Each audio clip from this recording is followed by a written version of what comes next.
more jobs.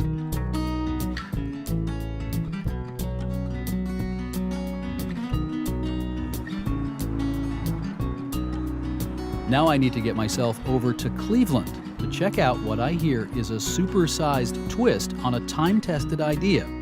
It's called Evergreen, a worker-owned cooperative designed to transform an entire community.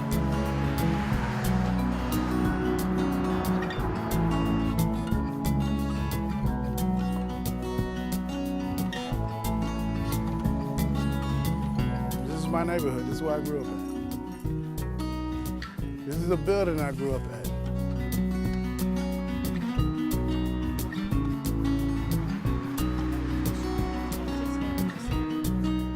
This is one of the neighborhoods that was really hit hard by the foreclosures and whatnot. You know, you kind of feel cast aside, thrown away in a sense, you know, and to have some positive like the Evergreen initiative come about, it was like a godsend, you know. It was just what the neighborhood needed, you know. We can't help everybody, but we're helping somebody, you know.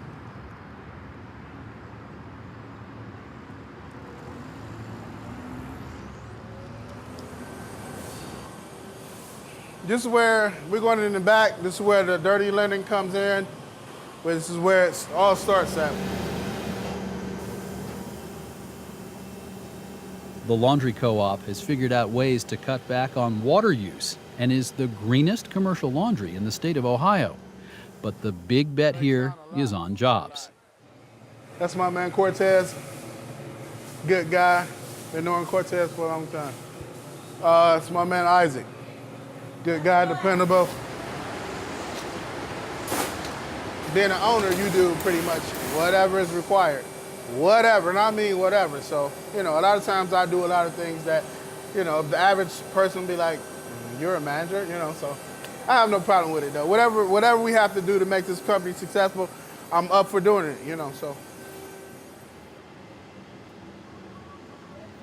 My parents used to belong to like a cheese co-op, you know, back in the day, and they contributed some of their hours and they got cheap cheese at the end. Co-ops have been around.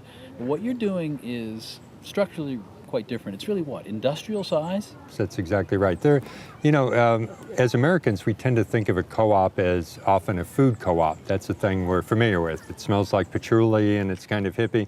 In fact, over 120 million Americans belong to different kinds of co-ops. There are producer co-ops, there are consumer co-ops, and then there's another type called worker co-ops. And this is what you're doing. That's exactly right. Is there a chance that this is bigger than the 3 co-ops that you're working on?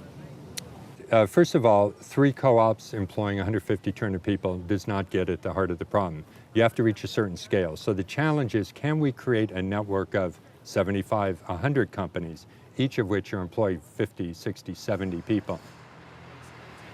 Many cities have populations of people locked in the inner city who are locked in generational poverty, you know, generation after generation. They simply can't get out.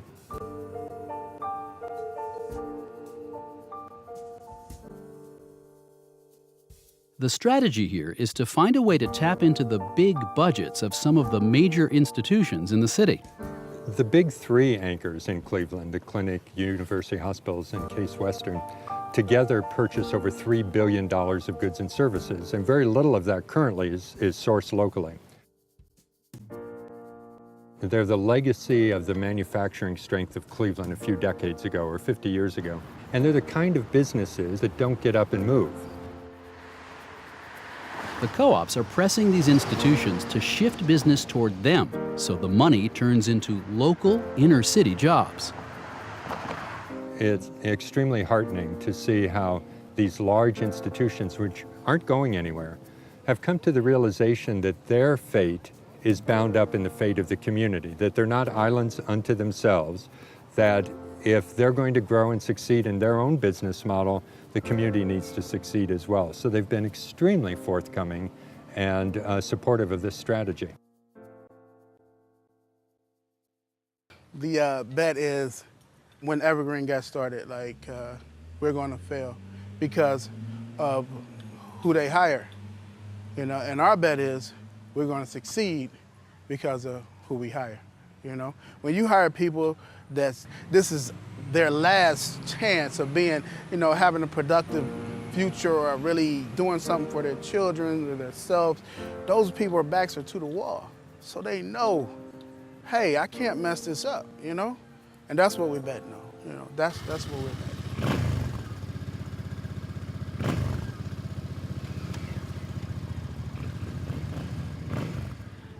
What do you make of this model of worker ownership in using a co-op?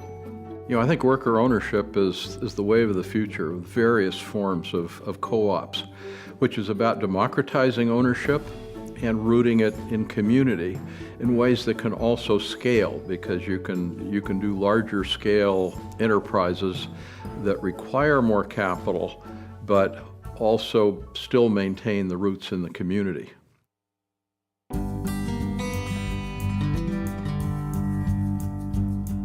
And what's happening in Cleveland does not stay in Cleveland.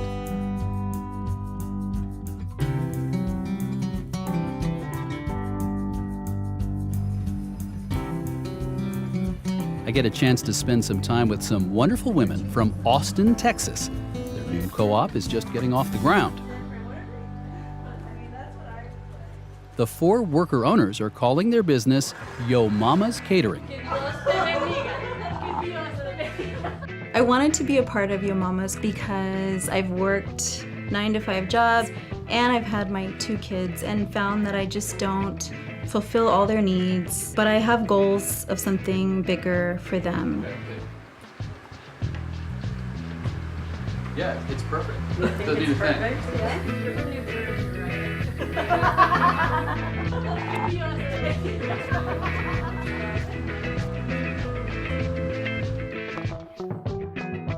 The Yo Mamas are a group of women who were tired of low-wage jobs that were getting them and their families nowhere. Now they're taking matters into their own hands.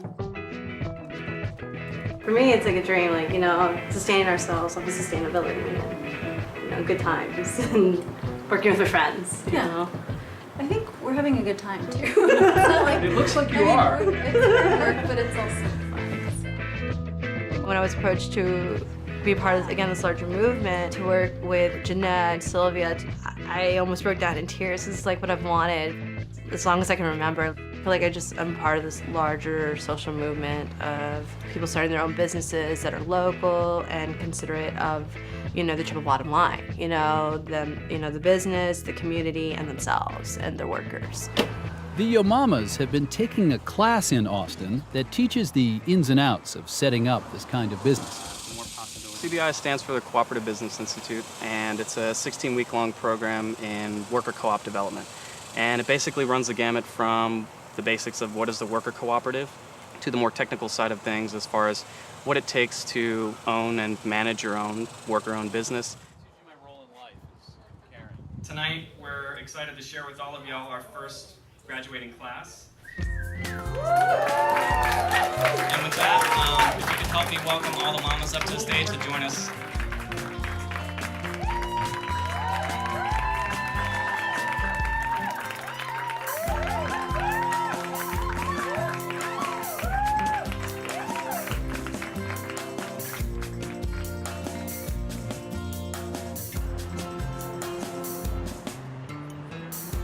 The 4 worker owners may be laboring in their own kitchens now, but the hope for the future is something bigger.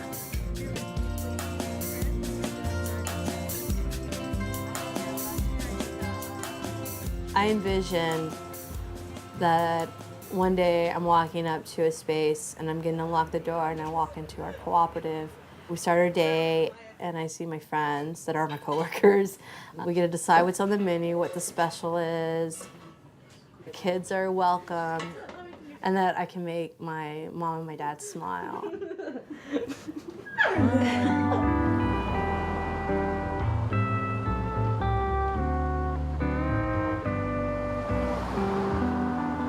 And as we look for a better economic future, here's a question. Maybe there are hints about the future in the decisions that we make today. So we're going to think about how we can minimize the impact that we're actually having on the here and now. All right, we have a blazing hot day going on here in Austin. First of all, we're going to get some lemonade from a locally owned trailer here in downtown Austin. But then we got to get to a cooler place. So we're going to do that with the car to go. The city of Austin partnered with the car company Daimler to spread lots of midget cars around for shared short-term use. Combine that with a good public transport system, and presto, people don't need to buy their own cars. Tripod's not coming either. Anybody would like a tripod? It's part of a growing trend called the access or sharing economy. If we're trying to save energy here, why don't we knock out the air conditioning? Unsustainable, unmaintainable. We've gone too far and now it's uncontainable. Let's tear it down and start all over again. For a minute there, I was starting to feel virtuous. We got the car to go, it's sustainable, and now as we try to get over to the cooling waters of Barton Springs in Austin, I'm feeling a little less virtuous. We're now just part of the traffic problem on a hot summer day. Incomprehensible. Back to the drawing board. Start all over Ice cold bottle of water, $1. again.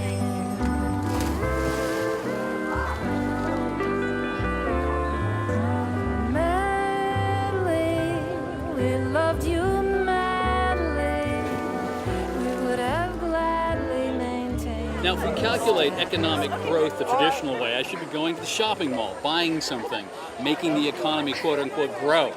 Coming to a natural wonder like this Barton Springs, just paying the $3 entry fee, not buying anything else, but just sort of celebrating nature, cooling off, enjoying the day, that's not helping the economy.